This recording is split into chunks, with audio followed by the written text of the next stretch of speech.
ang mga kwento ng pag-ibig, kwento ng buhay at kwento ng pag-asa dito sa Barangay Love Stories. Love Stories.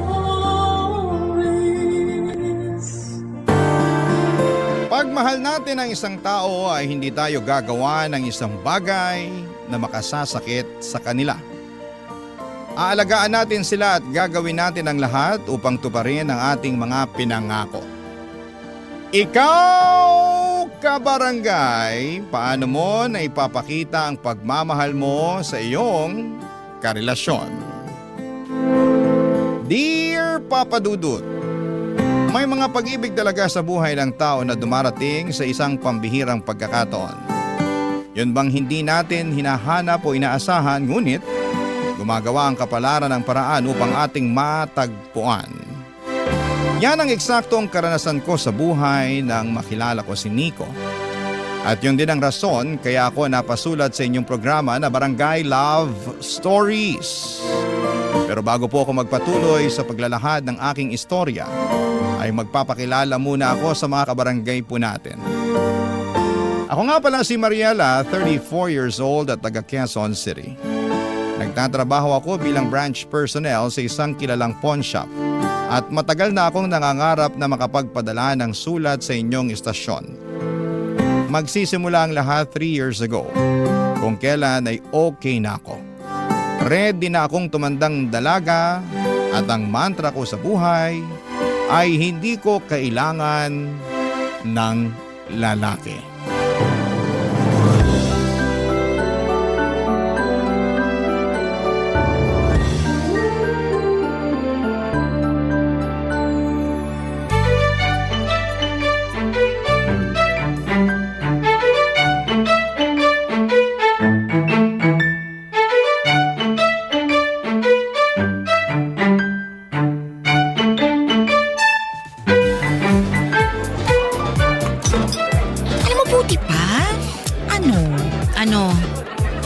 Umalis ka. Ha? Saan naman ako pupunta? Gaga nitong... Gaga ka rin pero dun sa sa dance floor. Sige na, sumayaw ka. Go, go, go. Igalaw mo yung katawan mo. Para mawala ang pagiging tensyonado. Enjoy the night. Ubusin ko lang tong iniinom ko tapos sunod ako sa'yo. Ha? Uy, sure ka? Mamaya, umiskapo ka na lang dyan bigla kasi tinatawagan ka na ng jowa mo para mag-check-in. Oy, shut up. Huwag ka na maraming ebas dyan. Sige na, sayaw na. Go, girl. Enjoy the music. Alam ko kanina mo pa bet na bet magwala sa dance floor. Sige na nga. O, ito na. O, ayan. Uy, sumunod ka ha? Kung hindi, lagot ka sa akin. Oo, susunod ako. Sige na, go na. Bye. Okay. Teka.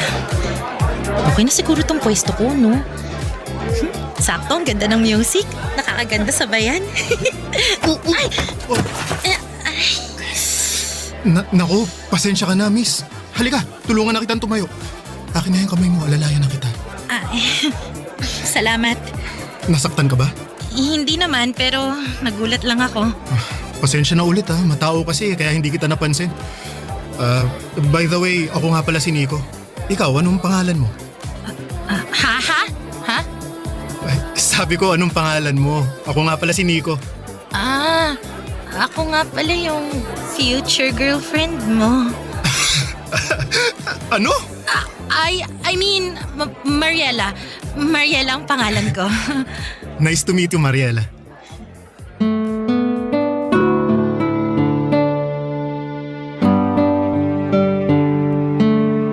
Papadudot nung nakita ni Feby ang eksena ay agad na rumampa ang kaibigan ko papunta sa dance floor.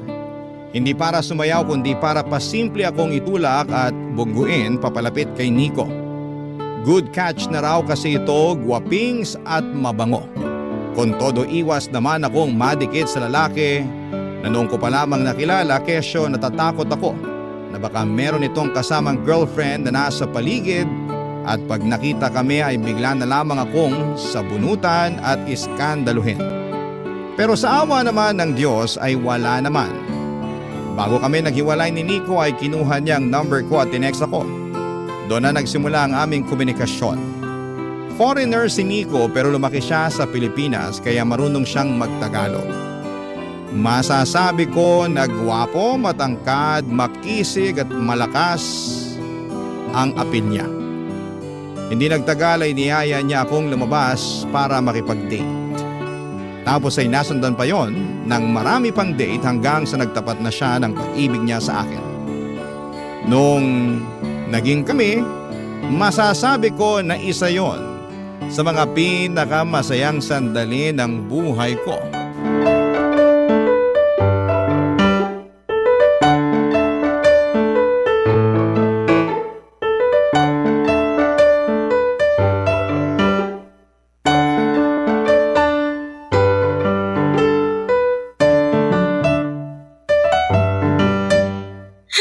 Sarap ng ganito, no?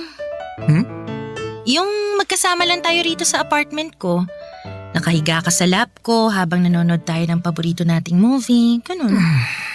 Oo nga eh. Nakaka-relax talaga. Alam mo, sobrang saya ko pag magkasama tayo.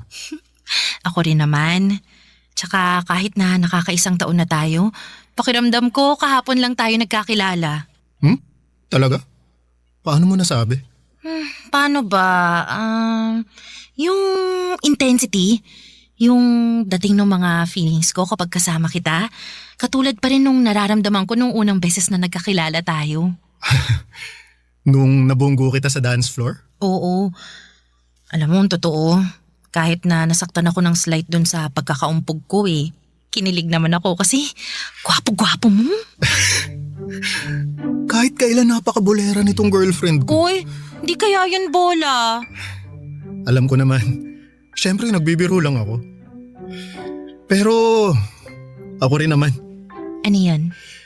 Na habang tumatagal tayo, mas nadadagdagan yung pagmamahal ko sa'yo. Kumbaga, corny man pakinggan pero araw-araw kitang minamahal. Lalong minamahal. Ikaw yata yun ang bobola sa atin Uy, hindi kaya. Nagsasabi lang ako ng totoo. Naniniwala naman ako. Ramdam ko kaya na mahal mo ko. Aba dapat lang dahil para sa akin, ikaw na ang babaeng nakikita ko na makakasama ko hanggang mangulubot tayo.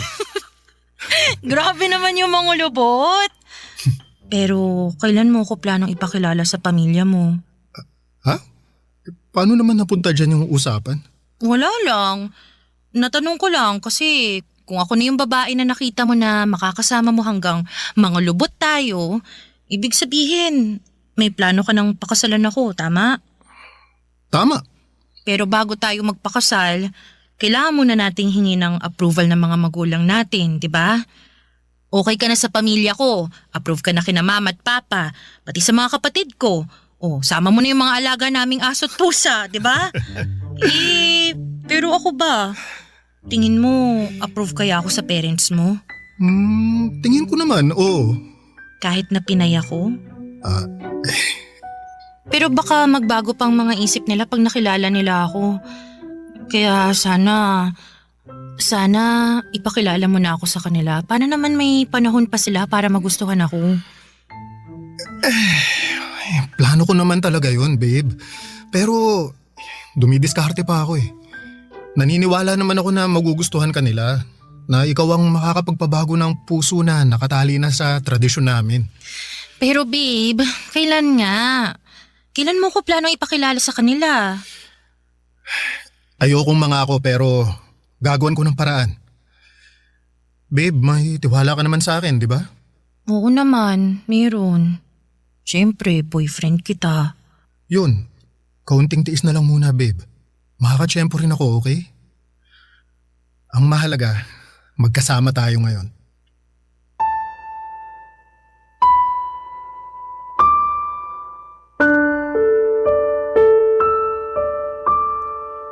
Papadudod sa loob ng isang taon ng pagiging magkasintahan namin ni Nico ay never niya pa akong pinakilala sa pamilya niya. At ang katuwiran nga niya ay hindi pabor ang mga ito na magkaroon siya ng karelasyon na isang Pinay. Sa totoo lang ay nasaktan ako nung nalaman ko ang bagay na yon. At aaminin kong nagdalawang isip pa ako kung ipagpapatuloy ko ang pakikipagrelasyon kay Nico gayong komplikado pala ang kanyang estado. Pero nanaig pa rin ang puso ko laban sa aking isipan nang papasukin ko na sa aking buhay si Nico o Papa Dudut. Ramdam ko naman na mahal niya ako at sincero siya sa kanyang intensyon na ipaglaban sa kanyang pamilya ang aming pag-iibigan. Baka ako lang talaga ang may problema dahil naiinip na ako ng mga panahong yon. Kaya nga agad-agad kong sinaway ang sarili ko at pinakalma. Nagtiwala ako sa sinabi ni Nico na gagawa niya ng paraan at mamadaliin upang maging legal na kami sa kanyang pamilya. when you hold Barangay Love Stories. Barangay Love Stories. Papadudot masaya naman ang aming relasyon ni Nico. Malaga siya na klase ng boyfriend. Malambing, kuwela at maginoo. Hindi naman sa pagkukumpara pero ibang-iba talaga siya sa mga naging ex kong Pinoy. Mabait at magalang din siya sa parents ko at kasundo ng mga kapatid kong lalaki lalo na sa usapang mobile games. Pakiramdam ko ay wala na talagang makapaghihiwalay sa amin. At ako na ang pinaka-maswerteng babae sa balat ng lupa nang dumating si Nico sa buhay ko. Kaya nga nangako ako sa aking sarili na alagaan ko ang relasyon namin sa abot ng makakaya ko at inuunawa ko ang pagkakaiba ng pamilya ko sa pamilyang kinalakhan ni Nico. Umaasa ako na balang araw ay makikilala ko rin ang mga magulang at kapatid niya dahil mahalaga sa akin ang bagay na yon. Gusto ko na kagaya ng pamilya ko ay matanggap din ako ng pamilya ni Nico. Mabilis na lumipas ang 2 taon ng aming relasyon at hindi pa rin natupad ang pangako ni Nico na ipapakilala niya ako sa kanyang pamilya, Papa Dudut.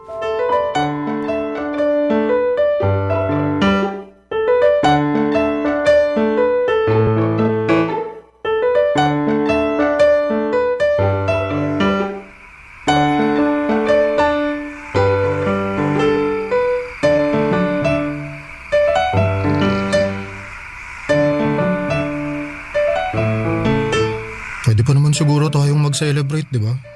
Total, ito na, nandito na ako.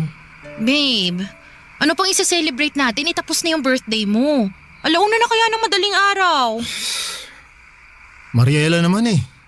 Nandito na nga ako, wag mo na sanang gawing komplikado ang lahat. At ako pa talagang nagpapakomplikado sa lahat. Eh sino pa nga ba? Alangan naman ako eh, sabi ko nga pwede pa rin naman nating i-celebrate yung birthday ko. Ikaw lang naman yung may ayaw kasi kamo, ibang araw na ngayon. Bakit? Totoo naman ah. Alam mo nakakasama ka na ng loob. Bakit na naman? Ano bang ginawa ko? Nagtanong ka pa talaga kasalanan mo kung bakit tayo nag-aaway ngayon. Sana sinama mo na lang ako dun sa birthday party mo sa bahay ninyo para hindi ko na kailangang gawin pa lahat ng paghahanda na to sa birthday mo. Masasayang din naman pala. Sinusumbatan mo ba ako sa mga ginawa mo? Hindi! Oo, basta! Kasalanan mo! Ay, nasasabi mo lang yan kasi emosyonal ka ngayon. Meron naman akong dahilan para maging emosyonal, di ba? Buti sana kung isang beses lang nangyari to. Yung kada sasapit ang birthday mo may iwan ako sa apartment dahil hindi ako pwedeng sumama sa inyo kesyo hindi pa nga kasi tayo legal sa mga magulang mo. Eh anong gusto mong gawin ko, ha? Isama ka kahit bawal? Sabi mo gagawan mo ng paraan. Gagawan mo ng paraan para makilala na ako ng parents mo. Oh, ano nangyari doon sa pangako mong yon, ha? Ginagawan ko naman ng paraan ah. Di pa lang ako makatsyempo. Masyado ka namang atat. Sige, atat na kung atat. Pero bakit? Masisisi mo ba ako? Pakiramdam ko kasi kulang ako Na out of place ako kasi ikaw lang ang nakakaalam tungkol sa akin. Nico, ang tagal na natin. 2 taon na tayo pero ni isa sa pamilya mo hindi pa ako nakikilala. Ano? May plano ka ba talagang sabihin na may girlfriend ka? O gusto mo na lang na maghiwalay tayo para wala ka ng obligasyon na ipakilala ako? Ano? Mamili ka? Ganun. Oh, sige. Ayan. Anong gagawin ko dyan sa cellphone mo? Yan, tawagan mo parents ko, dali. Magpakilala ka. Ipakilala mo yung sarili mo. Sabihin mo girlfriend kita, dalian mo. Yan naman ang gusto mo, di ba? Hindi ka kasi makaintindi. Sinabi ko na sa'yo natutol sila sa relasyon natin. Natsitsyempo pa ako para ipakilala ka. Pero nagmamadali ka kaya ikaw na. Sige, dali. Magpakilala ka. Pakilala mo yung sarili mo. Tingnan natin kung hindi nila tayo paghiwalayin.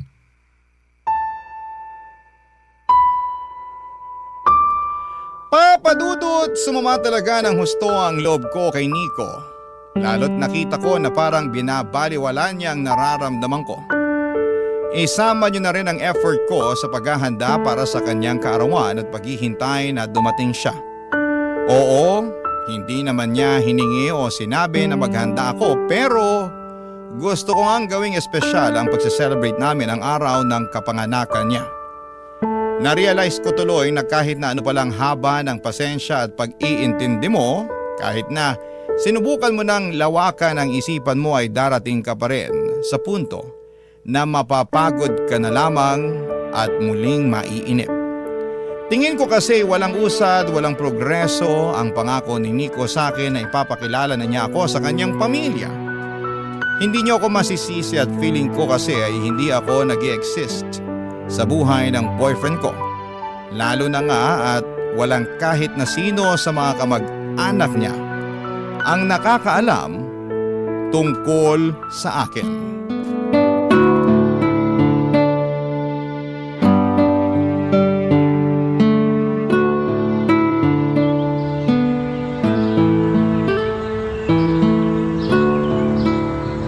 Anak ka ng... Until now, hindi ka pa rin pala niya napapakilala sa pamilya niya? Ganun na nga. Tapos ayun, nag-open up ako sa kanya tungkol doon. Tapos nagalit siya. Sinabihan pa ako na atat. Di nagalit din ako. Nakaka-offend kaya. Sinabihan ko siya na mamili siya. Ipapakilala niya ako sa pamilya niya o magbe-break kami. Tapos? Ayun, binato niya yung cellphone niya sa akin. Tawagan ko raw yung parents niya at ipakilala ko yung sarili ko. Sira ulo pala yan eh. Pero ano, ginawa mo ba? Siyempre hindi. Natatakot kasi ako dun sa sinabi niya na paghihiwalayan daw kami ng parents niya. Alam ko naman daw na di sila pabor sa relasyon namin. Na tumitsyempo lang siya para maipakilala ako. Pero nagmamadali raw ako masyado. Girl, 2 taon na kaya kayo, kaya may karapatan ka ng magmadali. Yun na nga. At saka... Tsaka ano pa? May iba pa? Sige na, ibira mo na, sabihin mo na ano ba yan? Hindi lang naman yun yung issue ko sa kanya eh. Marami pa, katulad na lang nung na hindi niya ako pinapost sa social media niya. Sa kahit anong social media account niya, wala. Ay hala. Girl, iba na yan. Ang katwiran niya raw, di lang daw siya pala post, pero nung stino ko yung account niya, nakita ko doon na may album pa nga siya sa mga naging ex-girlfriend niya eh. Tapos, alam mo yun, yung kada birthday nila, may pa-edit pa siya na long message, pero yung sa akin, ni simpleng happy birthday na caption, wala talaga. Hindi kaya sadya yan ng Nico na yan ha? Kasi ayaw niyang malaman ng mga friend niya sa social media na may girlfriend siya. In short, tinatago ka niya. Hindi naman siguro gagawin yun ni Nico. Gaga! Anong hindi? Halatang halata naman sa galawan niya. Naku, alam mo kung ako sa'yo, maalarma na ako. Abnormal na yan, hindi ganyan ang boyfriend. Girl, magduda ka na. Baka may tinatagong baho yung jowa mo. Di ba masyado siyang masikreto? Hindi ko tuloy maiwasang magduda dyan. Papadudot, ayaw ko na sanang i-entertain sa isipan ko ang mga pinagsasasabi ni Feby tungkol sa galawan ni Nico. Pero masama ba akong girlfriend kung hindi ko mapigilan? Naiiyak na lamang talaga ako habang pinakikinggan ang pangre-real talk ng kaibigan ko. Ang sakit-sakit sakaling totoo lahat ng mga sinasabi niya. Hindi pa ako handang maging single noon dahil sobrang mahal ko po si Nico Papadudot. Kaya para hindi ako mabaliw ay sinantabi ko na lamang ang mga posibilidad na ganito na ganyan si Nico. Kaya kahit 2 taon na kami ay hindi pa rin niya ako nagawang ipakilala sa pamilya o mga kaibigan niya. Pinagpatuloy pa rin namin ni Nico ang aming relasyon. Nakontento ako sa kung ano na lamang ang kaya niyang ibigay at pinigilan ko ang aking sarili na maghanap pa ng hihigit pa doon, Papadudot. Barangay Love Stories. Barangay Love Stories. Papadudot, nung sumapit ang 3 taon namin sa aming relasyon ay umasa akong magbabago ang takbo ng lahat. Yung banguusad kahit papaano. Hindi na rin kasi bata ang aming relasyon para hindi mag-level up. Hindi naman ako umaasa ng bonggang-bonggang may magaganap. Ang gusto ko lang ay katulad pa rin ang matagal ko nang gusto 2 years ago. At yun ang mapakilala ako ni Nico sa kanyang pamilya. Kaya lang parang hindi na yata mangyayari yon dahil napansin ko na lamang na tumigil na si Nico na mag-effort na mangyari ang mga bagay na yon. Hindi na kasi niya nababanggit kapag tinatanong ko siya. Iniiba rin niya ang usapan. Tapos nararamdaman ko na lang na hindi na siya ganong kalambing. Para bang may nagbago sa kanya na hindi ko mawarian ng mga panahong yon. Aminin ko sa inyo, Papa Dudut, na natakot po ako. Baka yun na kasi yung tinatawag nilang 3-year itch sa isang relasyon kung saan ay sumasapit yung pagkabagot, yung walang pag-usad at nagsisilabasan ng iba't ibang problema ninyo sa isa't isa. Dahil tapos na ang honeymoon phase ng inyong pakikipagrelasyon.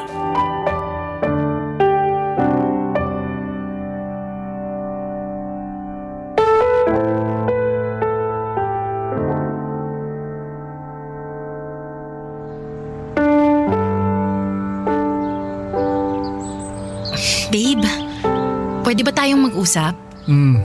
Tungkol saan? Nababother na kasi ako eh. Bakit? Sa relasyon natin. Sa atin.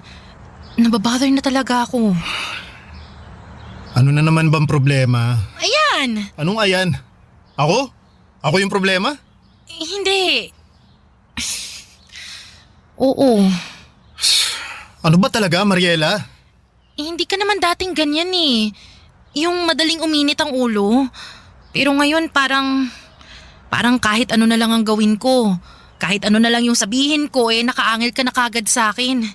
Inis na inis ka na kagad sa akin. Anong magagawa ko kung kada may gagawin ka, kada may sasabihin ka, nakakainis talaga eh. Saka hindi mo man lang ba naisip yung kagaganyan mo? Kasasalita mo ng kung ano-ano na kesyo bothered ka, may nararamdaman ka. Ultimo kalit-liit ang bagay, may sinasabi ka, sana naisip mo na nakakainis na. Masyado mo na lang binibigyan ng pansin ng lahat ng bagay. Lahat na lang binibig deal mo. Hindi naman ako magkakaganito kung wala naman ako nararamdamang mali, di ba? Nico, hindi ako manhid. Alam ko may nagbago na. Sa atin, sa relasyon natin. Nico, malayong-malayo na tayo sa dating tayo eh. Ewan ko ba kung kailan nag-umpisa to, basta napansin ko na lang, kaya nga kinakausap kita ngayon. Gusto kong malaman kung mahal mo pa ba ako. Kung ano pa bang plano mo sa relasyon natin. Kasi kung tatanungin mo ako kung mahal kita. Oo pa rin ang sagot ko. Sorry, pero nagsinungaling ako. Ha?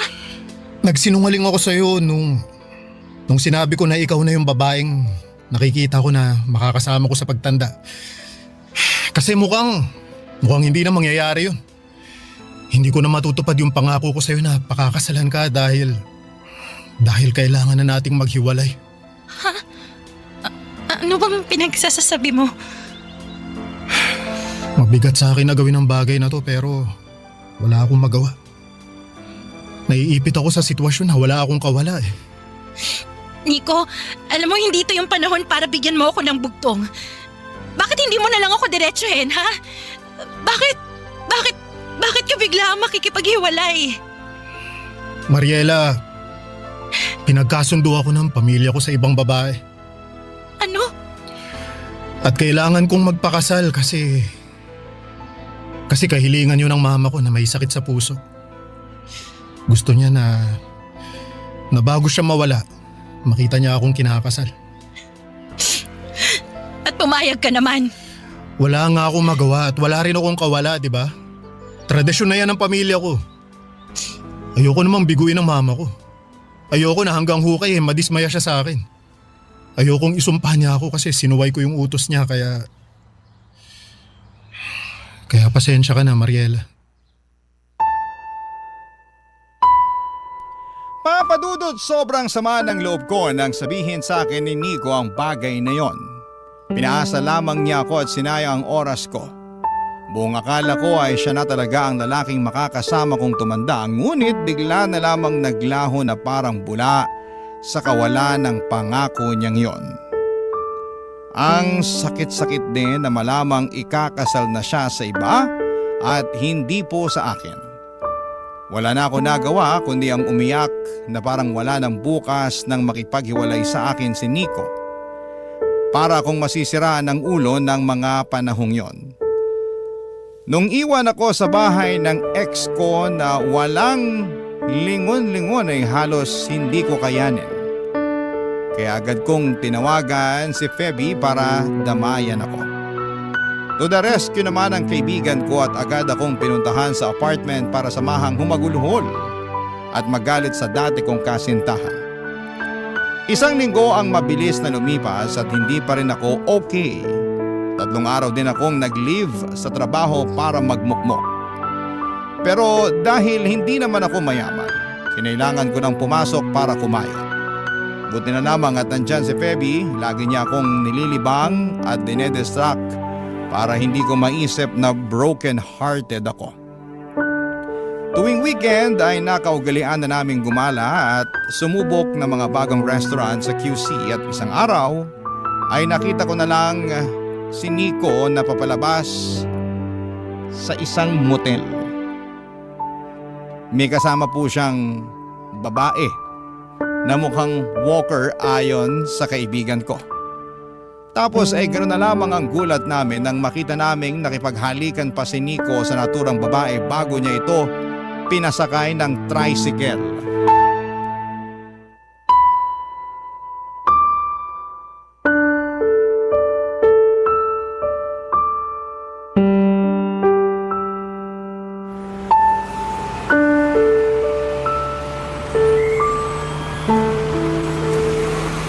Walang hiya ka, Nico! Mariela! Phoebe, anong ginagawa niyo rito? Kami yatang dapat magtanong sa'yo niyan. Nakita ka lang naman namin nakakalabas lang dyan. Dyan! Sa motel na yan! Huwag mo nang i-deny kasi may picture ako dito. Ebidensya. Bukod doon, nakita ka rin namin na may kasamang babae na mukhang bayaran. At hinalikan mo pa nga bago mo pasakayin ng taxi. Akala namin ikakasal ka na. Di ba bawal yung ginagawa mo? O baka naman dun ka sa babaeng yun ikakasal. Tama ba? Siyempre hindi, no? Nakilala ko lang yung kagabi sa... O di huling-huli ka nga! Malandi ka talagang lalaki ka! Umamin ka nga, Nico. Totoo ba talaga yung sinabi mo tungkol sa pinagkasundo ka sa ibang babae kaya hiniwalayan mo ko? Oo, alam ko na wala na tayo. Pero may karapatan pa rin akong malaman ng totoo, di ba? Lalo na't gabi-gabi kong sinisisi ang sarili ko na baka kasalanan ko talaga kaya nasira ang relasyon natin. Na baka sumobra ako. Na baka naging mapaghanap ako, ganun. Oo nga, deserve na kaibigan ko na malaman ng totoo. Ay, nako! Dami nyo namang arte. Ganyan ba talaga kayong mga babae? Masyado kayong emosyonal, wala naman sa lugar. Anong sinabi mo? Tinatanong ka na maayos ng kaibigan ko kaya sumagot ka na maayos. O baka naman gusto mong makita ang isa pa naming ugali. Gusto mong makita kung paano kami maging bayolente, ha? Ha? Ha? Ano? Phoebe, tama na. Hinahon ka lang. Hindi! Ang hirap eh! Sira ulo tong ex mong tukmol na to eh! Nanggigigil ako patikimin ng flying kamao ko eh! O ano? Sasagot ka ba? Masusuntok kita! Ay, oo na. Sige na. Amin na ako para manahimik na kayo. Pagkatapos nito, talo-talo na tayo, ha? Kanya-kanya na ulit, okay? Baliw! Phoebe, please. Sige na. Nagsalita ka na, Nico. Ay, nako. Paano ba to? Dami nyo kasing arte, pero sige, aamin na ako. Hindi totoo yung sinabi ko sa'yo na pinagkasundo ako ng parents ko sa ibang babae para magpakasal. Wala yun. Imbento lang yun kasi gusto ko nang makipaghiwalay sa'yo. Alam ko na hindi ka kasi papayag, lalo sabi mo pa nun, mahal mo pa rin ako. Pero hindi na kasi kita mahal, Mariela. Ay, mali. Hindi naman talaga kita minahal. Sakto lang, masaya lang ako kasi nandyan ka. Pinapansin mo ako, inaasikaso. Pinatutuloy sa apartment mo pag kailangan ko. Pero wala naman talaga akong planong makisama sa'yo tapos pakasalan ka pa kaya? Yun din ang rason kaya hindi kita maipakilala sa mga magulang ko. Tsaka wala na rin naman talaga akong mga magulang.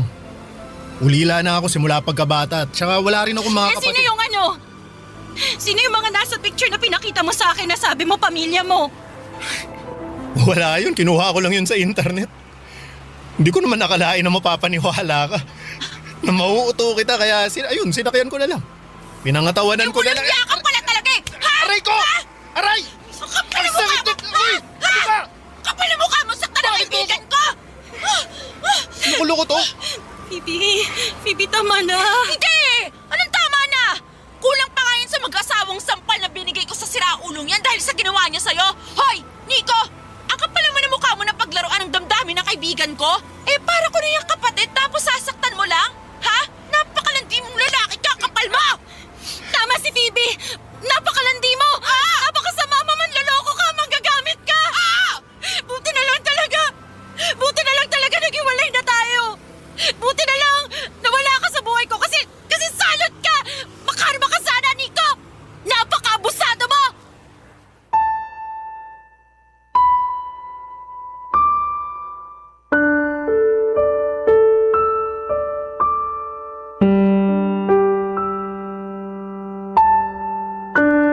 Papa Dudut, isa lang ang masasabi ko, ang kapal na mukha ni Nico na paikutin ako. Napaniwalain ako sa drama niya at bilugin ang ulo ko. Ako naman ay masyadong naniwala at naging utu-uto kaya nahulog ako sa patibong niya. Nakakapagsisi na nagsayang lamang ako ng 3 taon kasama ang huwad na katulad niya, pero pinagpapasa Diyos ko na lamang ang karma na pupwedeng ihatol sa kanya, Papa Dudut. Sa kasalukuyan ay nagmo-move on pa rin ako. Masasabi ko na marami akong aral na natutunan sa karanasan kong ito. May mga araw na nakakausad ako pero may mga gabi rin na bumabalik pa rin sa umpisa ang lahat. Gano'n naman ang paghilom, hindi ba? Hindi diretsong daan, lubak-lubak. Maraming liko at kung minsan ay nakakaligaw. Pero naniniwala ako na makakausad ako at magiging maayos din ang lahat. Hanggang dito na lamang po ang sulat ko, Papa Dudut. Maraming salamat sakaling mapili po ninyong i-area ang istorya ko sa Barangay Love Stories. God bless and more power sa inyong istasyon. Ang inyong forever kapuso at ka-barangay, Mariela. O ikaw, kabarangay, kumukulo rin ba dugo mo? Pwede kang mag-iwan ng comment sa ating comment section. Ang mga kwento ng pag-ibig, kwento ng buhay at kwento ng pag-asa dito sa Barangay Love Stories. Love Stories.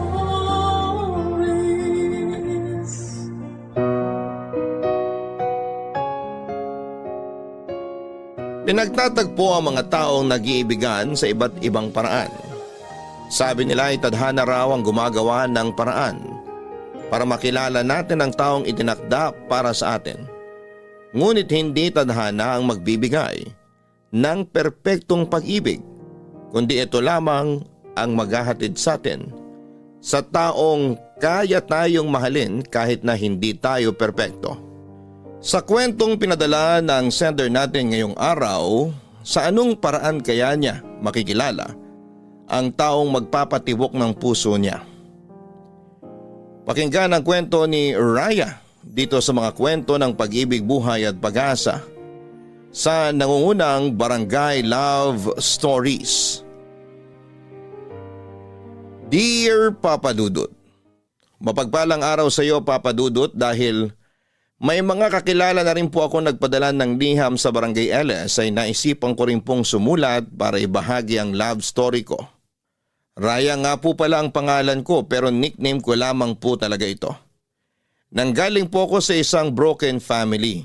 Mas pinili ni tatay na bumuo ng bagong pamilya sa kabit niya kesa sa amin ni nanay. Kaya naman hanggang ngayon ay kami na lamang ang magkasama. Malaki po ang naging sakripisyo niya para sa akin. Kung ano-ano ang pinagkakitaan niya para lamang mapatapos niya ako sa college sa kursong Business Administration, major in Operations Management. Nang makatapos ako ay nag-start akong magtrabaho bilang admin assistant sa isang kumpanya. 2 taon lang ako roon dahil lumipat na ako sa ibang kumpanya at natanggap naman ako bilang marketing associate. 3 taon din ako roon bago nag-offer sa akin ang best friend kong si Albi na mag-manage ng ipapatayo niyang milk tea shop. Naging kaklase ko po si Albi noong college. May kaya po ang mga magulang niya na may lahing Chinoy kaya business-minded. Medyo malamya siyang kumilos pero straight naman po siyang lalaki. Nag-aaral po lang kami noon ay may sarili na siyang negosyo. May computer shop po siya noon na pinababantayan niya kapag may pasok siya. Pero kapag weekends ay siya mismo ang nagbabantay. Siya yung gusto laging kagrupo ng mga kaklase ko noon dahil magaling siya sa reporting at sa paggawa ng mga business projects namin. Pati thesis namin ay minani lamang niya noong college. Kaya nung nag-offer siya na maging magkasosyo kami, ay hindi ko siya tinanggihan, Papa Dudut.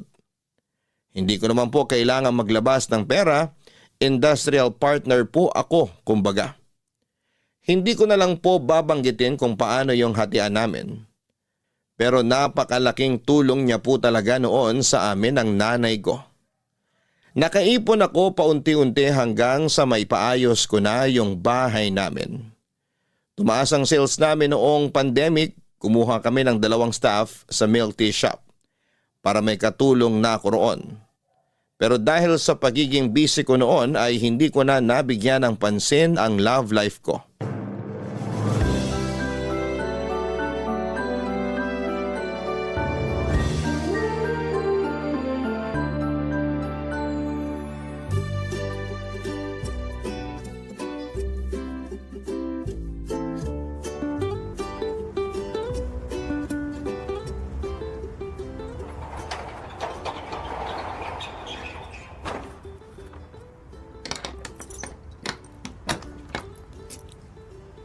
Ay, salamat. Makakatulog na rin ako. Tulog agad? Uuwi ka pa nga lang? Ganun na rin yun. Konting oras na lang naman eh.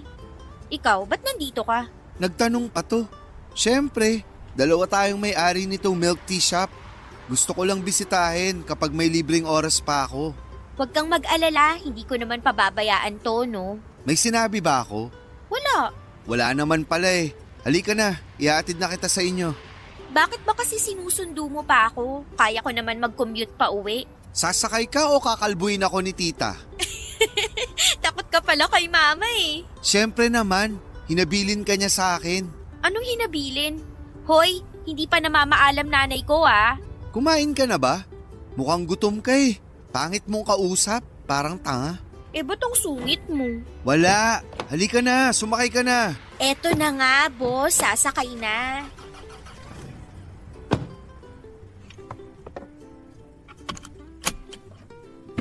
Pwede ka ba sa Sabado? Bukas tayo nun, di ba? Anong meron? Date, magde-date tayo. Gagi, hindi pa ako nagpapaligaw. Ano ba? Bakit ka tumatawa? Utu-utu ka kasi. Seryoso, pwede ka nga? Depende kung anong gagawin natin. A-attend lang naman tayo ng party. May celebration kasi kina Gino. Kasi graduation ng kapatid niya sa Sabado. Oh, sa kaibigan mo naman pala eh. Bakit isasama mo pa ako? Kailangan ko ng kasama. Baka kasi harutin ako ng mga babae niyang bisita. Alam mo naman tong kaibigan mo. Malakas talaga ang appeal sa mga babae. Alam mo, kahit may 365 days sa loob ng isang taon at 366 days pag leap year, walang araw na naging gwapo ka sa paningin ko. Wow, may patrivia ka pa. Sasabihin mo lang naman na pangit ako sa paningin mo. Sa iba mo na lang kasi sabihin yan. Baka sakaling maniwala sila sa'yo. Pag sa'kin kasi, kapag tinititigan kita, nagmumukha kang Cyclops. Cyclops? Iisa lang mata nun ah. 2 yung sa akin. Singkit ka kasi, kaya pag pinagsama yan, parang iisa lang. Sama ng ugali nito. Mas lalo ka. Alam mo, para makabawi ka sa panlalait mo sa akin, samahan mo na lang ako sa Sabado. Di ka na pwedeng tumanggi. Isasama na talaga kita. Para namang may magagawa pa ako. Ayan! Kahit napipilitan ka lang, basta may kasama ako. Bakit? Hindi mo ba kaya mag-isa? Kaya nga, pero ayoko may babaeng lapit ng lapit sa akin. Ay, oo na. Nasabi mo na yan kanina eh. Basta, ihahatid mo rin ako agad pa uwi ah. Oo, akong bahala sa'yo. Sana ikaw rin ang bahala dun sa best friend mong pet peeve ko. Bakit ba kasi inis na inis ka kay Gino? Crush mo yun, no? Kilabutan ka nga. Yung mukhang yun, magugustuhan ko. Galit na galit agad ah. Diyan din nagsimula sina mama at papa noon. Kunwari, hate na hate yung isa't isa. Pero tingnan mo, nakalimang anak na. Kayo ni Gino, tingin ko, kaya niyong sumampu. Tumigil ka nga, mag-drive ka na kaya. Eto na nga. Pero kapag ikakasal na kayo ni Gino, sagot ko na wedding gown mo. Sirang-sira na gabi ko, ano ba? Sorry, tatahimik na. Papa Dudut, na-meet ko na ang best friend ni Albi na si Gino ng ilang beses.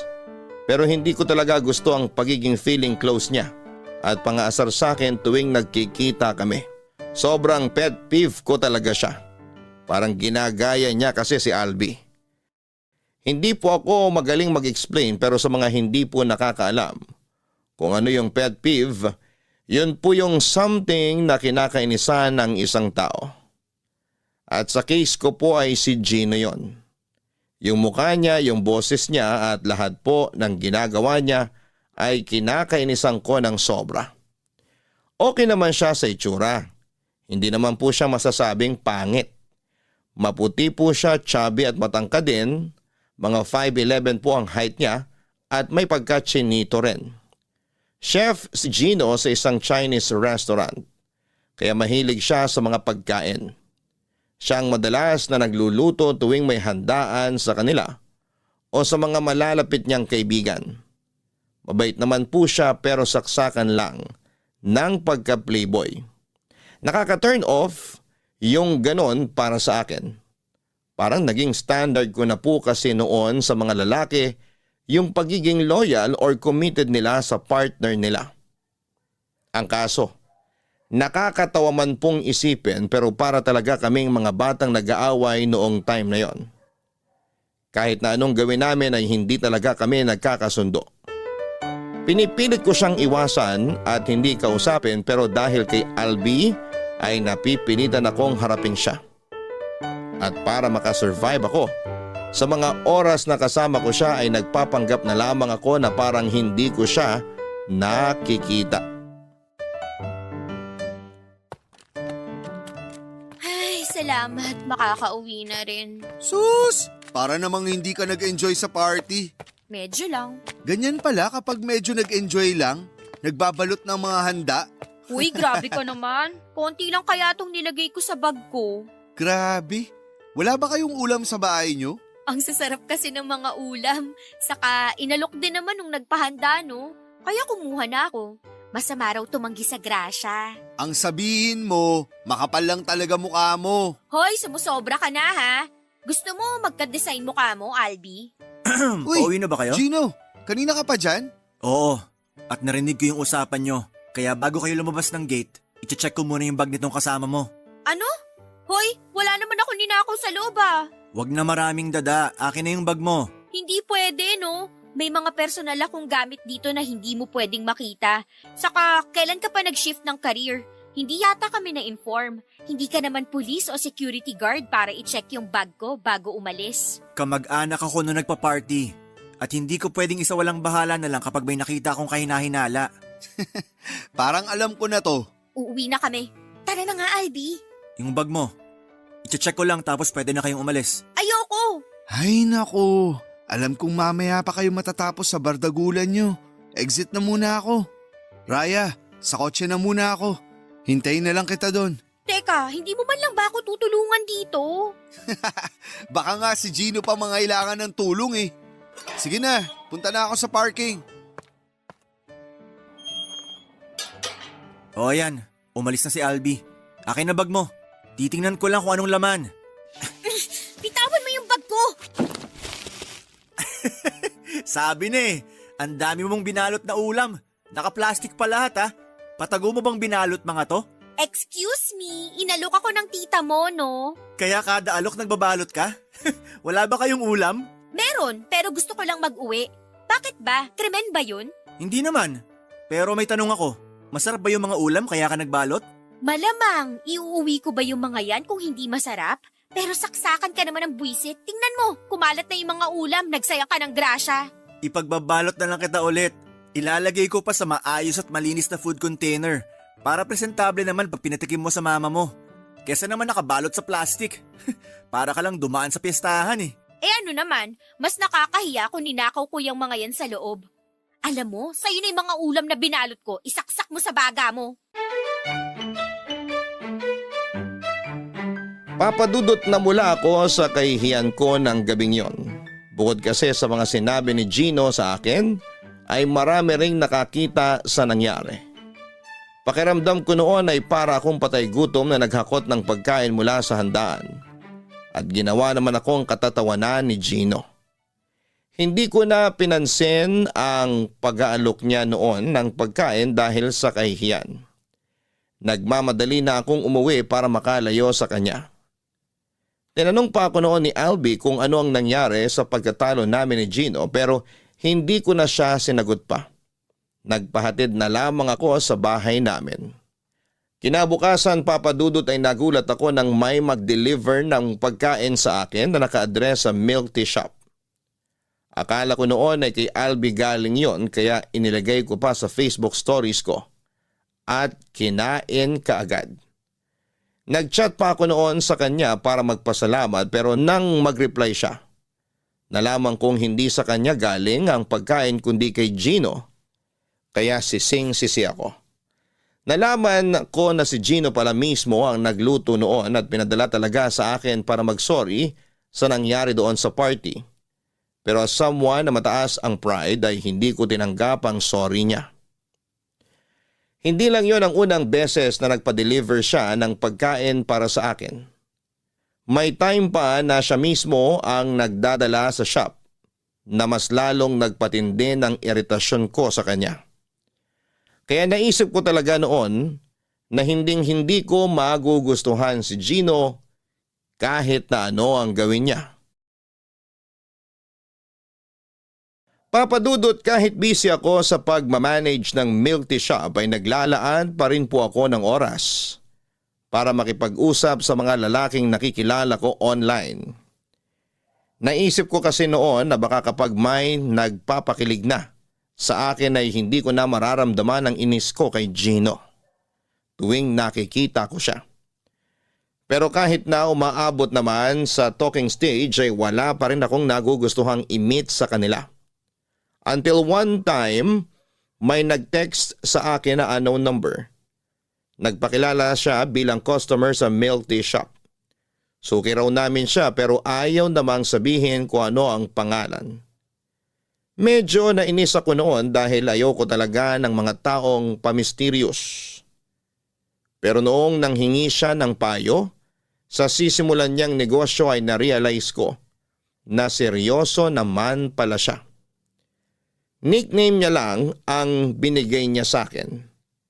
Hindi na rin ako nagtanong pa ng personal details niya dahil akala ko ay manghihingi lang talaga siya ng advice. Pero yung simpleng pag-uusap namin ay nauwi sa biruan at na-enjoy ko na yung pag-uusap namin, Papadudot. Hindi nagtagal ay hiningi ko na ang pangalan niya sa Facebook dahil na-curious talaga ako noon kung ano ang itsura niya. Sa pagbabaka sakaling makilala ko siya. Natatandaan ko naman ang mukha ng mga suki namin sa shop. Pero nadismaya ako nang makitang dami account lang ang ibinigay niya. Sa pag-aakalang pinagtitripan niya lamang ako ay blinako na ang number niya, gayon din ang account na ibinigay niya sa akin. Kanina mo pa di ginagalaw yung pagkain mo. Okay ka lang ba? Oo, okay lang ako. Okay daw, pero nananamlay ka naman. Ano ba kasi yung dinaramdam mo? Huwag mong sabihing broken ka. Alam na alam ko namang wala ka pang boyfriend at wala ring nagtatangkang manligaw. Kaya wala pang mananakit sa'yo. Ano kasi, may naging textmate ako nitong mga nakaraang linggo. Textmate? Uso pa ba yun? Ayaw niya kasi magpakilala eh. Tapos, nung hiningi ko Facebook account niya, dummy account naman binigay sa akin. Kaya yun, naisip ko na baka niloloko niya lang ako. Pinagtitripan, ganun. Bakit mo naman kasi in-entertain? Sira ka rin eh. Nung una kasi, nanghihingi lang siya ng advice sa sisimulan niyang business. Coffee shop naman daw. Tapos, doon nag-start yung madalas yung pag-uusap. Sus! Para-paraan lang yun. Hindi talaga yung nanghihingi ng advice sa'yo. Gusto niyang makipag-usap at kumagat ka naman. Binlock ko na siya, no? Kahit na, in-entertain mo pa rin siya bago mo ginawa yun. Ibig sabihin, kilala ka na niya. Baka nga marami ka nang nasabi sa kanya tungkol sa'yo eh. Saka yung pagtatanong niya tungkol sa business, paano kung nagmamanman na pala siya? Mamaya magnanakaw na pala yung nakakausap mo. Binubudol ka na, hindi mo pa alam. Ang OA mo. Ganun ba kabobo tingin mo sa akin? Kalma! Hindi naman ako nakikipag-away sa'yo. Masyado kang mainit. Hi guys! Anong ginagawa rito ng maligno na yan? In-invite ako ni Albi. In-invite mo yan? Tapos hindi mo man lang ako sinabihan. Sorry na. Alam ko naman kasing hindi ka papayag eh. Naisip ko lang naman na baka ito na yung tamang oras para magkaayos kayo. Paano naman kami magkakaayos? Yang mukhang yan, hindi nga mukhang sincere eh. Kahit wala pa siyang sinasabi, nakakairita na siya. Tiisin mo na lang. Siya kasi magbabayad nitong kinain natin. Ano? Uy, teka. Wala sa usapan yan ha. Gusto mong makabawi kay Raya, di ba? Pinagdamutan mo siya ng pagkain. Kaya dapat, galante ka ngayon. Simulan mo na yung pagbawi mo. Sana sinabi mo kanina. Akala ko kasi libre mo. Hindi pa naman ako nagdala ng pera. Sus! Dami-dami mong card dyan sa wallet mo. Pwede naman yun. Pero may isa pa akong offer sa'yo. Hindi mo na kailangang magbayad. Wala kang gagastusin kahit piso. Ano namang kapalit? Halika, lapit ka. Ibubulong ko sa'yo. O eto, malapit na ako. Sabihin mo na. Ang gagawin mo... Nakikiliti yung tehinga ko. Ano ba kasi ang pinag-uusapan nyo? Parang kayo na lang nagkakaintindihan. Huwag kang magulo. Para sa atin din to. Chill ka lang dyan, okay? Bahala kayo. Yung sasabihin mo, ano na? Nangangalay na ako kakayuko. Ito na nga. Halikan mo sa pisngi si Raya. Kapag nagawa mo yun, sagot ko na lahat ng order natin ngayon. Pati gas mo for 1 month. Gas? Game! Dito na lang ako pupwesto. Ano? Hoy, ayaw kitang katabi. Doon ka sa tabi ni Albi. Nandun ka na kanina, lumipat ka pa. Ang bango mo kasi. We, pag ako chinacharot mo lang, tatalsik ka talaga mula dyan sa kinauupuan mo. Totoo yun. Tsaka ang ganda ng cheeks mo. Natural lang yung pagkapula. Bakit mo ba sinasabi yan? Lumayo-layo ka nga. Masyado ka nang malapit eh. Gusto ko lang kasing gawin to. Mwah! Papadudot galit na galit ako noon sa ginawa ni Gino. Lalo na noong sabihin niyang dare lamang yon sa kanya ni Albi. Napagsabihan ko sila noon na para mga bata kung mag-isip at hindi man lang naisip na ma-offend ako. Lalo na hindi talaga kami okay ni Gino. Kaya mula noong araw na yon ay hindi ko muna kinausap ang kaibigan ko. Hinaharap ko lamang siya tuwing may mahalaga akong concern tungkol sa business namin. Hindi naman mapakali noon si Gino at wala siyang tigil sa kakasori sa nagawa niya. Umabot pa siya sa puntong pumupunta siya sa bahay namin. Sinabi niya sa nanay ko ang ginawa niya at humingi rin siya ng dispensa. Pero ang hindi ko inaasahan ay noong kinilig pa ang nanay ko sa ginawa niya. Hindi ko alam kung ano ang ginawa niya at nagustuhan siya ng nanay ko para sa akin. Kaya sa halip na magkaroon kami ng distansya sa isa't isa ay mas napadalas pa ang aming pagkikita dahil si mama na mismo ang nag-i-invite sa kanya. Aaminin kong medyo nawawala na noon ang inis ko kay Gino at gusto ko na lamang din na maging okay kami dahil doon masaya si mama. Pero nagbago ang isip ko noong malaman ang tungkol sa kanya. Nang minsang magkayaang uminom sina Albi at Gino, nagpasundo sa akin ang kaibigan ko dahil sa sobrang kalasingan. Hindi naman ako marunong mag-drive noon kaya nag-book na lamang ako ng taxi. Pinuntahan ko siya sa bar na sinasabi niya. Hindi na rin daw kayang mag-drive ni Gino kaya hindi sila makauwi. Naabutan ko sila na pareho nang nakasubsob sa mesa. Paglapit ko kay Albi ay napansin ko yung cellphone ni Gino na nakabukas noong time na yon. I-off ko sana yon noong mabasa ko ang pamilyar na conversation na mukhang binasa pa niya bago siya makatulog. Parang umakyat lahat ng dugo ko noon sa ulo dahil sa galit ng may mapagtanto, Papa Dudut. Hoy, gumising ka nga dyan. Mag-usap tayo. Oh, bakit ba? Nahihilo nga yung tao eh. Wala akong pakialam. Tumayo ka dyan. Pwede bang bukas na lang? Ang sakit na ng ulo ko. Nasusuka pa ako. Kahit iluwa mo pa yung bituka mo, wala akong pakialam. Tumayo ka dyan. Mag-usap tayo. May kasalanan ka sa akin. Pahingi mo ng tubig, please. Hindi ako utusan. May kamay ka naman, di ba? Bakit ba kasi galit na galit ka? Ano bang problema? Ito, ano to? Nakita ko tong conversation natin sa phone mo, kaya hindi ka na makakapagsinungaling sa akin. Ha? Anong conversation? Basahin mo! Magmamaang-maangan ka pa? Isip ako ng isip kung sino yung nan-trip sa akin. Ikaw lang naman pala. Sorry, sasabihin ko naman talaga dapat sa'yo eh. Humahanap lang ako ng tiyempo kasi alam kong galit ka pa sa ginawa ko last time. At ngayong alam ko nang gusto mo lang akong pagtripan, sa tingin mo matutuwa pa ako sa'yo? Nakakaloko ka na, Gino. Hindi ka na nakakatuwa. So ano palang plano mo nun? Makikipag-close ka sa akin nang hindi nagpapakilala kung sino ka talaga? Doon pa lang sa nagpakilala kang suki namin, ginawa mo na akong tanga. Ang ayos ng pakikipag-usap ko sa'yo kasi akala ko matino kang tao. Pasensya ka na. Hindi ko kasi alam kung ano pa yung pwede kong gawin para mapalapit sa'yo. Alam ko naman kasi kung gaano mo kahit na makita ako o makausap. Kaya nanloko ka na lang, ganun ba? Masaya ka ba sa ginawa mo? Hindi naman sa ganon. Eh anong trip mo sa buhay? Bakit mo ginawa sa akin yun? Napaka-childish mo naman, Gino. Sa edad mong yan, naiisip mo pa yun? Napaka-immature mo. Alam mo, hindi ko na talaga alam yung gagawin ko para tigilan mo ko. Kasi sa totoo lang, kung hindi dahil kay Albi, hindi naman kita kakausapin. Walang dahilan para maging malapit tayo sa isa't isa. Kaya wag kang umakto na parang close na close tayo. Baka kasi akala mo, natutuwa ako na ganun ka. Ginawa ko lang naman yon kasi gusto kita. Gusto kitang ligawan, Raya. Gustong gusto ko na lagi kitang nakikita. Yung magkasama tayo. Kung gusto mo ako, bakit ginagawa mo lahat ng ayaw ko? Para mapansin mo ko. Kasi alam kong hindi ka interesado sa akin. Isip bata ka pa nga. Paano ka naging chef at nagka-business nang ganyan yung pag-iisip na meron ka? Nakakatawa ka, alam mo ba yon? Kaya siguro walang babaeng tumatagal sa'yo kasi ayaw nilang matali sa isang lalaking kagaya mo. Pasensya ka na. Huwag kang mag-alala. Hindi na mauulit yon. At kung hihilingin mo na wag na ako magpakita sa'yo, sige, ako nang bahala ron. Si Albi, kaya mo na ba siyang iuwi na mag-isa? Kaya ko na, may naghihintay ng taxi sa labas. Okay, mauna na ako umuwi. Raya, sorry talaga.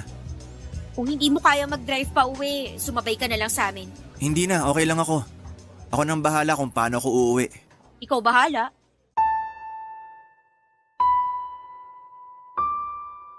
Papa Dudut, walang kalam-alam si Albi sa naging pagtatalo namin noon ni Gino dahil sa kalasingan niya. Ang alam lamang niya noon ay hinatid ko siya sa bahay nila. Nagulat na lamang siya sa mga sumunod na araw noong bigla na lamang akong iniwasan ni Gino.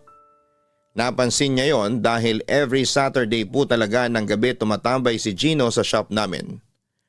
At noong time na yon ay hindi talaga pumunta si Gino kahit na anong pilit sa kanya ni Albi.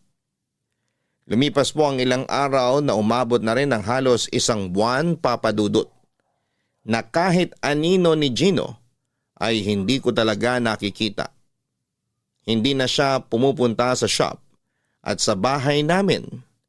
Hinahanap na siya noon ni Mama sa akin. Nagtataka kung bakit hindi na raw pumapasyal sa amin pero nagpapadala pa rin siya ng paboritong pagkain ni Mama na siya mismo ang nagluto. Natouch po ako noon at nakonsensya sa mga pinagsasabi ko sa kanya. Siguro nga ay may nagawa siyang mali na kinakainis ko ng sobra pero sa ipinapakita niya, hindi naman po siya masamang tao at wala talagang masamang intensyon sa akin. Kasi kung balak niya lang naman na paglaruan ako, hindi na niya kailangang alalahanin ang nanay ko. Papadudot, kahit iniiwasan ako ni Gino, ay may mga pagkakataon pa rin nagkakasama kaming dalawa dahil kay Albi. Hindi na po ako galit noon sa kanya pero sobrang awkward ng sitwasyon namin. Hindi ko alam kung paano ko siya kakausapin o kung tama ba na ako yung maunang magbukas ng usapan. Sa pagkakataong yon ay wala pa ring alam si Albi sa dahilan kung bakit hindi kami nag-uusap ni Gino. Normal naman kasi sa amin yon. Pero noong ilang beses na kaming nagkita sa pagsama niya kay Albi sa shop, doon pa lang nakahalata ang kaibigan ko. Nagtanong siya kung ano raw ang meron sa amin ni Gino at hindi kami nagbabangayan. Ang sabi ko lang naman noon ay baka nagsawa na sa pakikipagbangayan sa akin ang kaibigan niya. Wala ni isa sa amin ni Gino ang nagbukas ng usapan kay Albi. Siguro ay naisip rin ito na mutual friend namin si Albi at gagawa siya palagi ng paraan para magkaayos kami. Pero dahil matagal na kaming magkaibigan, ay hindi na ako nakapaglihim pa nang muli siyang magtanong sa akin. Hindi na siya nagulat na hindi kami okay ng kaibigan niya pero aminado siya noon na mas gusto niyang nakikita kaming nagbabangayan kahit natungkol pa yon sa walang kwentang bagay kesa sa hindi kami nagkikibuan. Kinumbinsi niya ako na makipag-ayos na lamang kay Gino dahil marami din naman akong nasabi na hindi maganda.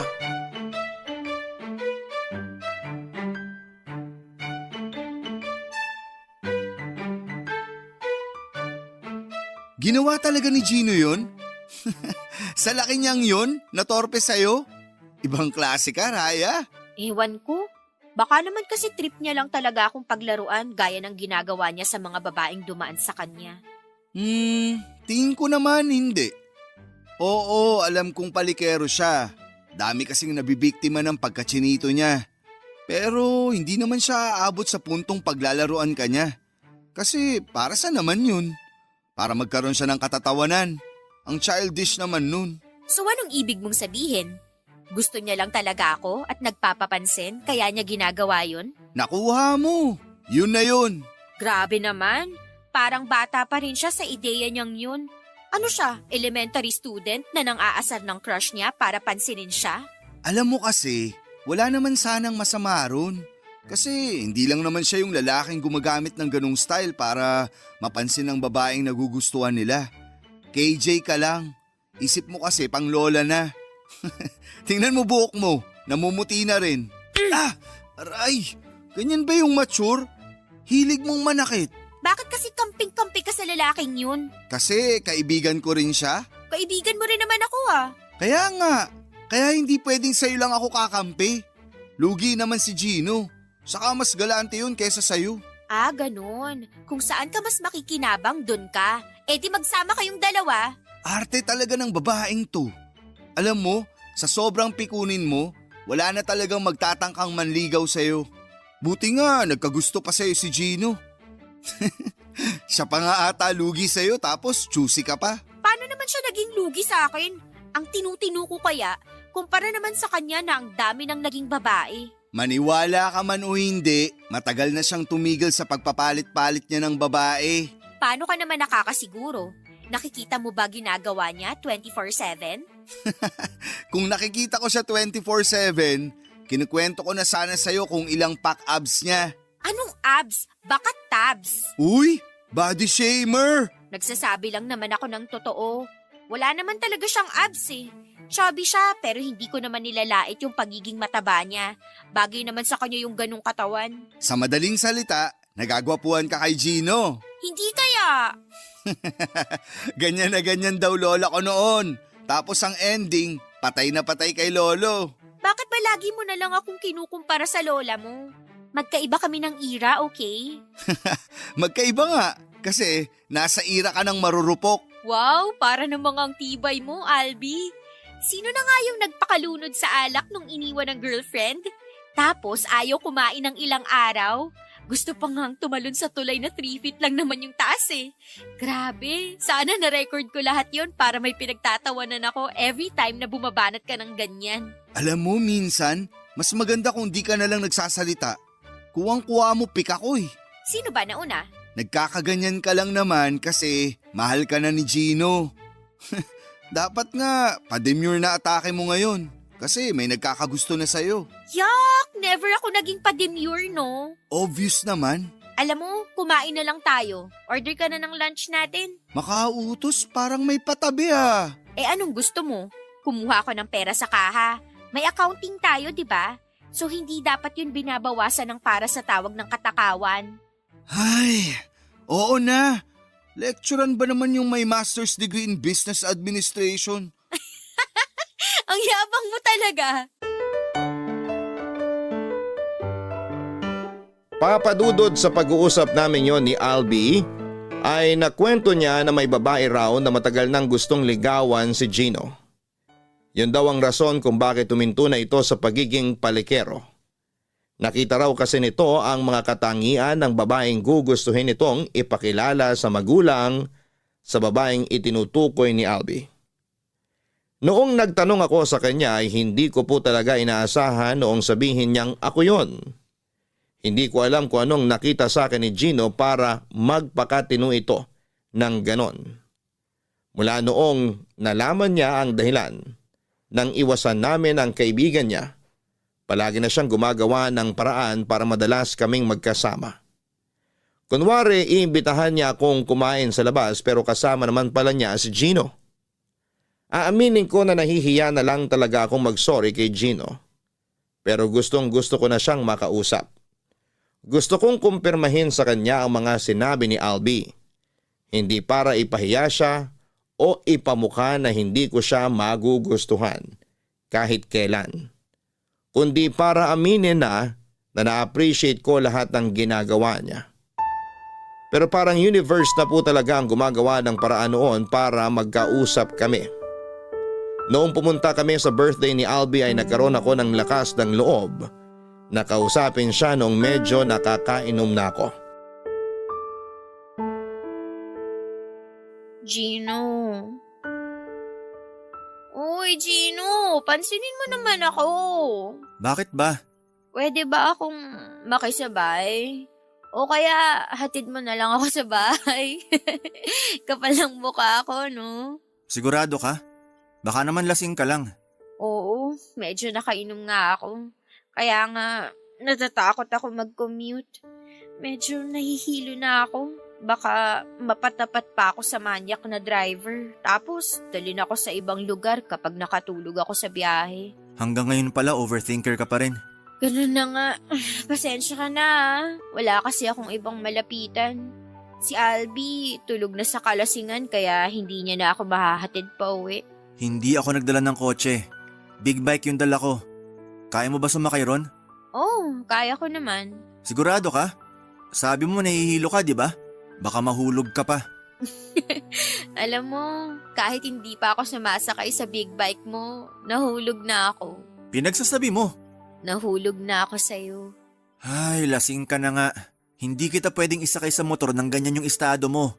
Baka maaksidente lang tayo. Baka naman mga chicks mo lang talaga pinapayagan mong sumakay sa big bike mo. Wala pa akong pinapasakay na babae sa motor ko. Sorry. Sige, mag-aabang na lang ako ng taxi. Akala ko ba natatakot ka mag-commute ng lasing? Tatawagan ko na lang si Mama habang nasa biyahe ako. Kailangan ko rin kasing makauwi. Wala siyang kasama sa bahay eh. Huwag mo na siyang tawagan. Baka masira pa tulog niya. Oo nga no. Ay, sasamahan na lang kita mag-commute. Ha? Wag na. May sasakyan ka naman pa uwi tapos magko-commute ka pa. Sasamahan na kita pa uwi. Pero... Huwag na matigas ulo mo, Raya. Nakainom ka kaya hindi ka pwedeng bumiyahe na mag-isa. Bakit ikaw? Hindi ka ba uminom kanina? Hindi ako uminom kasi wala maghahatid sa akin pa uwi.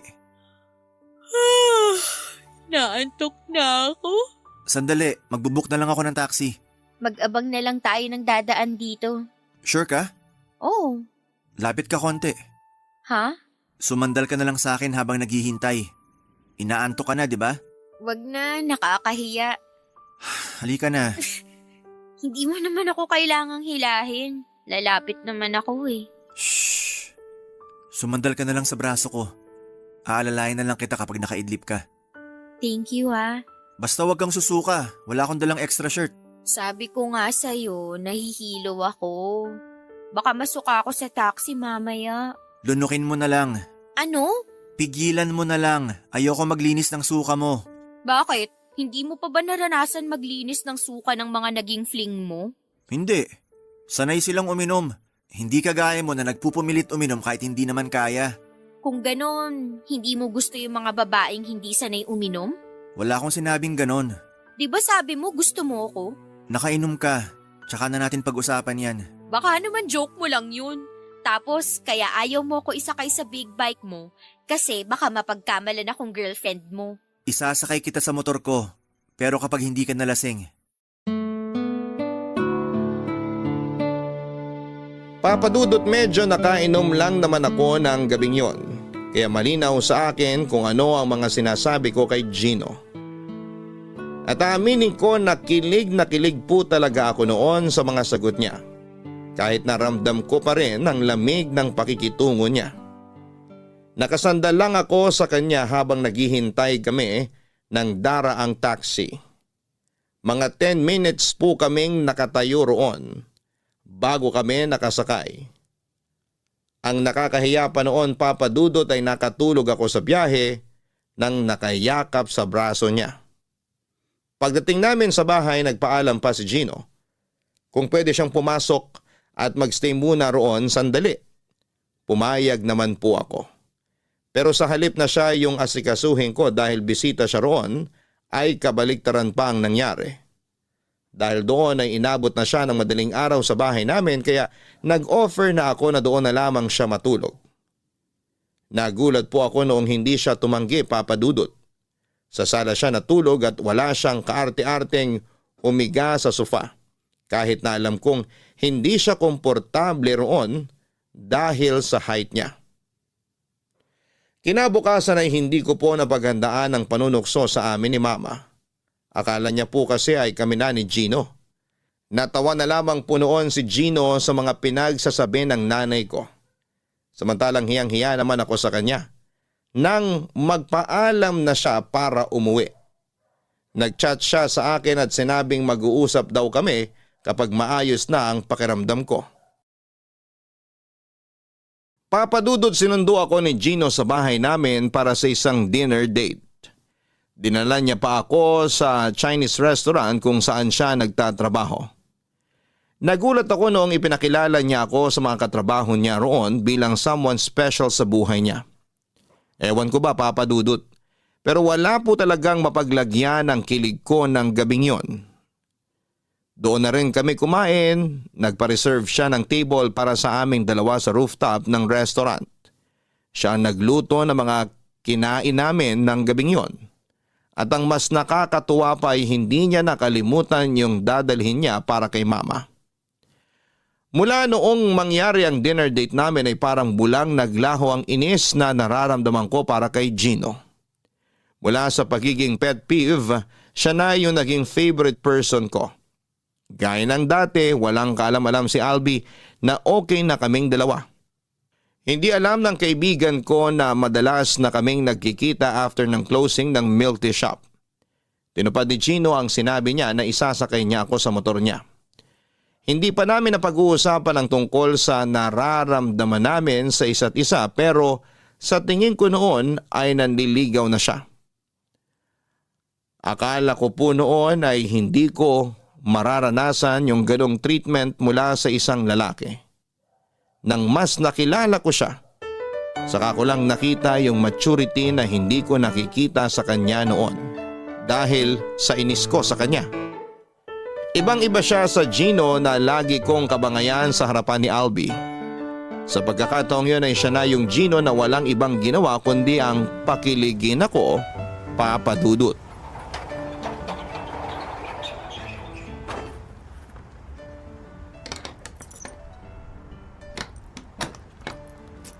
Ayan, naisara ko na. Thanks. So, pwede na ba tayong mag-date? O magpapaalam pa tayo sa business partner mo? Bakit naman ako magpapaalam sa kanya? Walang pakialam sa love life ko yun, no? Akala mo lang wala, pero meron. Sige na, oo na. Meron na akong meron. Saan mo nga pala gusto pumunta mamaya? pwedeng sa bahay na lang muna. Bakit naman? Marami naman tayong pwedeng pasyalan. Alam mo naman si Mama, hindi siya sanay na hindi kami sabay kumakain ng hapunan. Baka magtampo sa akin yun. Walang magtatampo ngayong gabing to. Doon na lang tayo mag-dinner sa inyo. Makikikain ako. Talaga? Oo naman. Mas masaya yun. Ano, tara na? Ano to? Bakit kayo magka-holding hands? Albi, nandyan ka pala. Oo, kanina ko pa nga kayo nakikita bago ako bumaba ng kotse. Anong meron? Kayo na ba? Bakit hindi ko alam? Hoy, teka lang. Kumalma ka naman sa pagtatanong. Isa-isa lang. Pare, kung ano yung iniisip mo, tama yun. Pero paano? Saka kailan pa naging kayo? Last week lang. Last week pa? Tapos di nyo man lang sinabi sa akin? Nakakasama ng loob ah. Arte mo, Albi. Sasabihin naman namin sa iyo eh. Pero alam naming OA ka, kaya late na lang sana namin sasabihin. Pasensya na pare. Baka kasi masira diskarte ko kapag sinabi ko agad yung plano ko. Bakit? Anong tingin nyo sa akin? Malas? Huwag ka na magtampo. Kiss ka na lang namin. Kung nakikita mo lang yung reaction mo ngayon, matatawa ka talaga. Gulat na gulat ka eh. Sino namang hindi magugulat? Nung huling kita nating tatlo, hindi kayo nagpapansinan. Sinabi mo sa akin yung dahilan, di ba? Tapos ngayon, biglang kayo na? Wow! Di ko na kasi afford na magpabagal-bagal pare. Baka maunahan pa ako ng iba. Sino namang mauuna sa'yo? Wala namang nagkakagusto dyan sa jowa mo. Pasmado talaga yung bibig mo eh, no? Alam ko namang hinihintay niya rin ako naman ligaw sa kanya. Hoy, kapal mo! Anong hinihintay? Joke lang. To naman parang di ko mahal. Gagi! Ang cringe pala marinig yan mula sa inyo. Parang mas okay yung nagbabangayan kayo kaysa sa sweet kayo sa isa't isa. Pero mas okay kung pipikit ka na lang pare. Wala kang jowa eh. Ang yabang nyo, maghiwalay din kayo. Magkakajowa ka rin pare. Ipagdarasal namin ni Raya.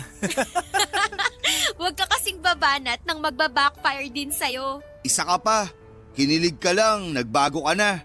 Huwag ka na magtampo, hahanapan ka namin.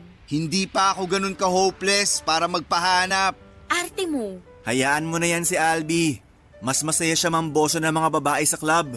Yak! Ginagawa mo yun? Sige, maniwala ka dyan sa boyfriend mo. Friendship over na tayo. Kala ko naman totoo na. Ay, nakakapanibago talaga kayo. Lalo ka na, Raya.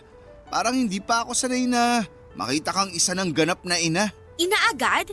Kasasagot ko lang kay Gino. Dun din punta nun. Basta, ninong ako ah. Saan? Sa kasal? Sira ulo. Alam nyo guys, mabuti pa, sumama na kayo pareho sa bahay. Doon na tayo mag-dinner. Sa wakas, may nasabi ka ring matino. Papadudot, hindi na ako nakatanggi ng paaminin ako ni Albi sa totoong namamagitan sa amin ni Gino. Suportado naman niya ang relasyon namin. Mabuti na rin daw yon dahil nagtinuna ang kaibigan niya mula noong matipuhan ako.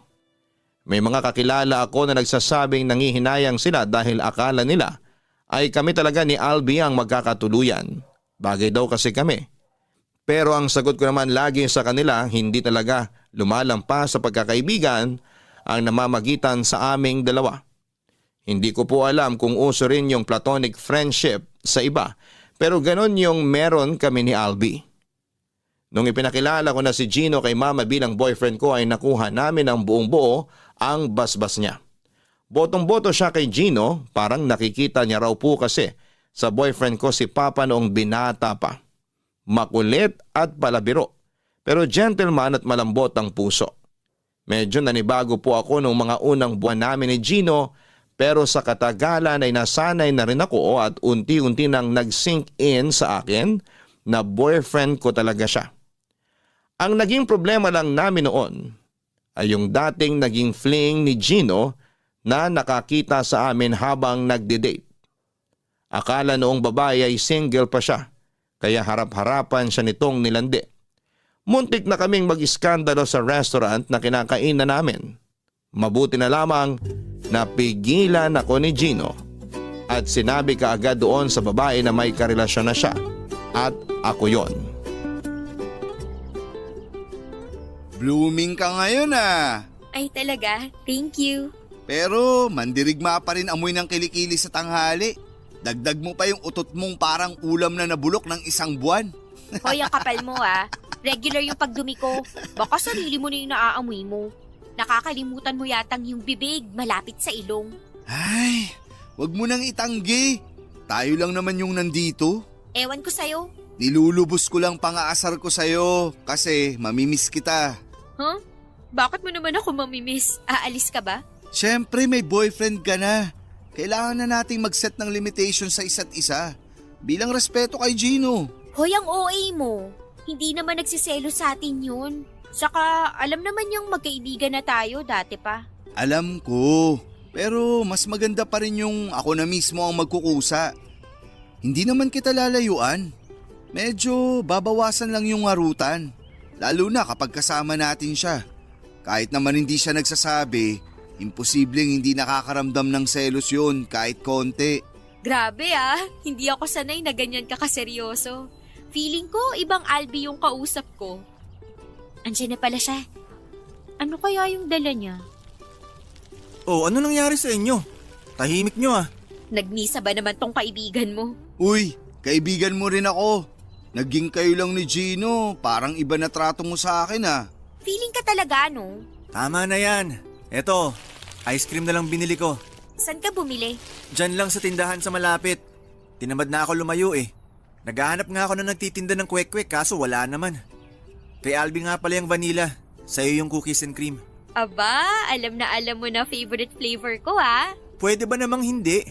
Kinakabisa ko na nga lahat para alam ko kung anong pagkain bibilin ko kapag nagtampo ka sa akin. Nakakaubo pala tong ice cream kahit di pa nakakain. Magkaka-TV ka pa niyan kapag single ka pa rin next month. Huwag kasi kayo maglampungan sa harapan ko. Usap pa lang yun, hindi pa lampungan. Pero huwag ka mag-alala, hindi talaga namin yun gagawin sa harap mo. Sa likod mo lang. Ang weird talaga. Parang hindi na ata ako masasanay na nagkakasundo kayo. Basta, bago kayo magplanong magkaanak, mas maganda kung magpapakasal muna kayo. Actually, kasama na talaga sa plano namin yan. Bakit? Nag-propose ka na ba? Hindi pa. Hina mo naman pare. Galawin mo na yung baso. Kung kailangan mo ng tulong ko, sabihan mo lang ako. Anong pinag-uusapan nyo? Bakit ayaw niyong iparinig sa akin? SPG ba yan? Oo, bawal sa bata. Baka bawal sa isip bata. May sinasabi kasi si Albi tungkol sa'yo. Ano na namang kinukwento ng lalaking yan? Nagkagusto ka raw sa kanya dati, bago pa naging tayo. Oo, patay na patay sa akin yan si Raya. Kaya nga di nagkaka-boyfriend eh. Ang kapal talaga! Sa tagal nating magkakilala, kahit minsan hindi ako na-attract sa'yo, no? Sakit ah. Ganun ba ako kapangit sa paningin mo? Cute niyong magkuya. Hindi yan papasa bilang kapatid ko. Height pa lang, wala na. Guys, yung nagtitinda ng kwek-kwek! Nasaan? Wala pa. Ano, taggutom? PG kayong dalawa ah. Papadudot kahit naglagay na kami ni Alvin ng limitasyon sa pagkakaibigan namin ay hindi naman nabawasan yung bond na meron kami. Hindi rin naman naging issue kay Gino ang pagiging malapit namin sa isa't isa. Dahil alam niya kung gaano sila katagal magkaibigan ni Albi ay ganon din kaming dalawa. Sa ngayon, Papadudod ay 2 years na kaming kasal ni Gino. May sinimula na rin siyang maliit na business para sa future namin. Hindi ko na lang po i-reveal dito dahil sinisimulan pa lang po talaga yon. Sa maikling panahon na nagkasama kami ni Gino, nakita ko yung dedikasyon niya at pagiging madiskarte niya kahit na lumaki siya sa komportableng buhay. At kahit may Chinese blood po siya, hindi naging hadlang yon sa aming dalawa. Tinanggap ako ng parents niya at ibinigay din nila ang basbas nila sa wedding namin. Hanggang ngayon, ay wala pa rin nagbabago sa amin ni Gino. Kung ano kami noong bago pa lamang kaming magkarelasyon, ganon pa rin kami ngayon. O mas tamang sabihin na mas naging masaya pa kesa noon. Isang malaking patunay na nasa tamang tao na po ako ngayon, Papadudot. Hanggang dito na lamang po ang aking kwento. Thank you so much, Papadudot at sa Barangay LS. God bless po sa inyong istasyon. Ang inyong forever kapuso at kabarangay, Raya. Mga kabarangay, walang perpektong tao para mahalin. Matuto tayong tanggapin kung sino ang pinagkaloob sa atin. Sa unang bahagi ng kwento ni Raya, hindi sila nagkakasundo ni Gino at hindi nila gusto ang isa't isa. Pero hindi niya alam, lihim na pala siyang hinahangaan ng taong kinakainisan niya ng sobra. Bagamat nagsimula sila sa bangayan at hindi pagkakaunawaan ay nauwi pa rin naman sila sa magandang samahan. Ang love story nilang dalawa ay isa sa mga patunay na hindi lahat ng magandang relasyon ay nagsisimula kaagad sa kilig at masayang ligawan. Minsan kasi, yung hindi pagkakaunawaan pa mismo ang nagiging tulay para mas magkaintindihan ang dalawang taong nagmamahalan. Hanggang sa muli, ako po ang inyong si Papa Dudut sa mga kwento ng pag-ibig, buhay at pag-asa sa Barangay Love Stories number 1. Barangay Love Stories. Barangay Love Stories. Nakakaantig naman talaga ang ating kwento. Ikaw ba, kabarangay? Nakarelate ka ba sa story natin ngayon? Kwentuhan naman tayo dito sa comment section.